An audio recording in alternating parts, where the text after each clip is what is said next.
ابتدا ہے رب جلیل کے بابرکت نام سے جو دلوں کے بھید خوب جانتا ہے۔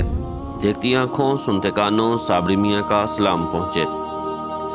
ناظرین محترم، حضرت موسیٰ علیہ السلام بنی اسرائیل کو خطاب کرنے کے لیے کھڑے ہوئے تو ان سے سوال کیا گیا کہ لوگوں میں سب سے زیادہ علم کس کے پاس ہے؟ حضرت موسیٰ علیہ السلام نے فرمایا میرے پاس۔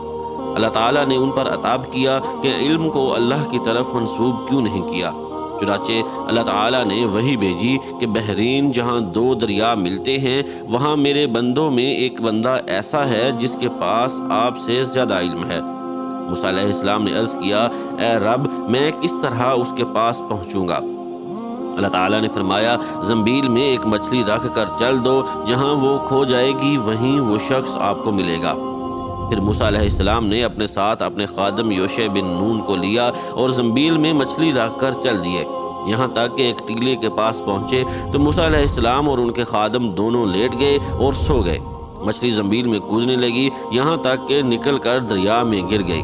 اللہ تعالیٰ نے پانی کا بہاؤ وہیں روک دیا اور وہاں تاک سا بن گیا اور اس کا راستہ ویسا ہی بنا رہا، جبکہ موسیٰ علیہ السلام کے ساتھی بھول گئے کہ انہیں مچھلی کے متعلق بتائیں۔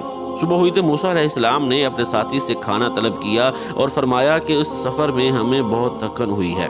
راوی کہتے ہیں کہ موسیٰ علیہ السلام اسی وقت تھکے جب اس جگہ سے تجاوز کیا جس کے متعلق حکم دیا گیا تھا کہ ان کے ساتھی نے کہا، دیکھیے جب ہم ٹیلے پر ٹھہرے تو میں مچھلی بھول گیا تھا، اور یقیناً یہ شیطان کا ہی کام ہے، مجھے بھلا دیا کہ میں آپ سے اس کا تذکرہ کروں کہ اس نے عجیب طریقے سے دریا کا راستہ اختیار کیا۔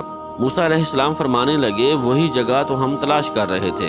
چنانچہ وہ دونوں اپنے قدموں کے نشانوں پر واپس لوٹے۔ وہ دونوں اپنے قدموں کے نشانات پر چلتے چلتے چٹان کے پاس پہنچے تو ایک آدمی کو دیکھا کہ وہ چادر سے اپنے آپ کو ڈھانکے ہوئے ہے۔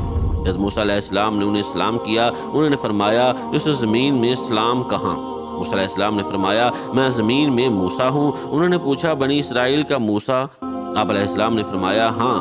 حضرت خضر علیہ السلام نے فرمایا، اے موسیٰ، تمہارے پاس اللہ کا دیا ہوا ایک علم ہے جسے میں نہیں جانتا، اور میرے پاس اللہ کا عطا کردہ ایک علم ہے جسے آپ نہیں جانتے۔ موسیٰ علیہ السلام نے فرمایا، کیا میں اس شرط پر آپ کے پیچھے چلوں کہ آپ میری رہنمائی فرماتے ہوئے مجھے وہ بات سکھائیں جو اللہ تعالیٰ نے آپ کو سکھائی؟ حضرت خضر نے فرمایا، آپ صبر نہیں کر سکیں گے، اور اس چیز پر کیسے صبر کر سکیں گے جس کا آپ کی عقل نے احاطہ نہیں کیا؟ حضرت موسیٰ علیہ السلام نے فرمایا، ان قریب آپ مجھے صبر کرنے والا پائیں گے اور میں آپ کے حکم عدولی نہیں کروں گا۔ حضرت خضر نے فرمایا، اگر میری پیروی کرنا ہی چاہتے ہو تو جب تک کوئی بات میں خود نہ بیان کروں آپ مجھے نہیں پوچھیں گے۔ حضرت موسیٰ علیہ السلام نے فرمایا، ٹھیک ہے۔ پھر حضرت موسیٰ علیہ السلام اور حضرت خضر علیہ السلام دونوں ساحل پر چل رہے تھے کہ ایک کشتی ان کے پاس سے گزری۔ انہوں نے کہا کہ ہمیں بھی سوار کر لو۔ انہوں نے خضر علیہ السلام کو پہچان لیا اور بغیر کرائے کے دونوں کو بٹھا لیا۔ حضرت خضر علیہ السلام نے اس کشتی کا تختہ اکھاڑ دیا۔ حضرت موسیٰ علیہ السلام بول پڑے کہ آپ نے کشتی کو توڑ دیا تاکہ اس کی کشتی والے غرق ہو جائیں۔ آپ نے بڑا عجیب کام کیا ہے۔ حضرت خضر علیہ السلام نے فرمایا، اے موسیٰ، کیا میں تمہیں نہیں کہا تھا کہ تم میرے ساتھ رہ کر صبر نہیں کر سکو گے؟ حضرت موسیٰ علیہ السلام نے فرمایا، جو بات میں بھول گیا ہوں آپ اس پر میرا مواخذہ نہ کریں اور مجھے تنگی میں نہ ڈالیں۔ پھر وہ کشتی پر سے اتر کر اب اس ساحل پر چل رہے تھے کہ ایک بچہ بچوں کے ساتھ کھیل رہا تھا۔ حضرت خضر علیہ السلام نے اس کا سر پکڑا اور اسے ہاتھ سے جھٹکا دے کر قتل کر دیا۔ موسیٰ علیہ السلام کہنے لگے کہ آپ نے ایک بے گناہ قتل کر دیا، آپ نے بڑی بے جا حرکت کی۔ وہ کہنے لگے، میں نے کہا تھا کہ آپ میرے ساتھ صبر نہیں کر سکتے۔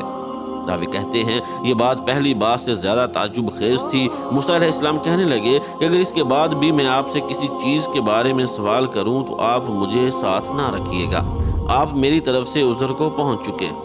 پھر وہ دونوں چلے یہاں تک کہ ایک بستی کے پاس سے گزرے اور ان سے کھانے کے لیے کچھ مانگا تو انہوں نے ان کی مہمانی کرنے سے انکار کر دیا۔ اتنے میں وہاں انہیں ایک دیوار ملی جو گرنے کے قریب تھی تو حضرت خضر علیہ السلام نے اس دیوار کو سیدھا کھڑا کر دیا۔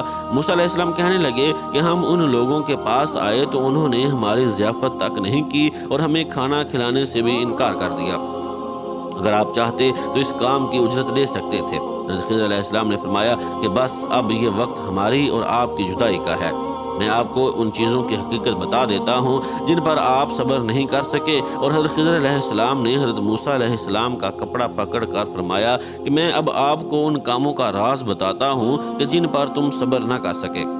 کشتی تو ان مسکینوں کی تھی کہ جو سمندر میں مزدوری کرتے تھے، اور ان کے آگے ایک بادشاہ تھا جو ظلماً کشتیوں کو چھین لیتا تھا۔ تو میں نے چاہا کہ میں اس کشتی کو عیب دار کر دوں، تو جب کشتی چھیننے والا آیا تو اس نے کشتی کو عیب دار سمجھ کر چھوڑ دیا، اور وہ کشتی آگے بڑھ گئی، اور کشتی والوں نے ایک لکڑی لگا کر اسے درست کر لیا، اور وہ لڑکا جسے میں نے قتل کیا ہے فطرتاً کافر تھا۔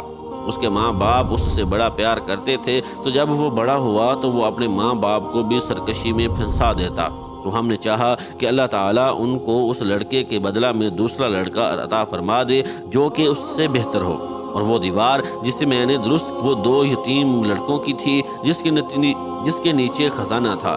نبی اکرم صلی اللہ علیہ وآلہ وسلم نے فرمایا، ہماری چاہت تھی کہ موسیٰ علیہ السلام کچھ دیر اور صبر کرتے تاکہ ہمیں ان کی عجیب و غریب خبریں سننے کو ملتی۔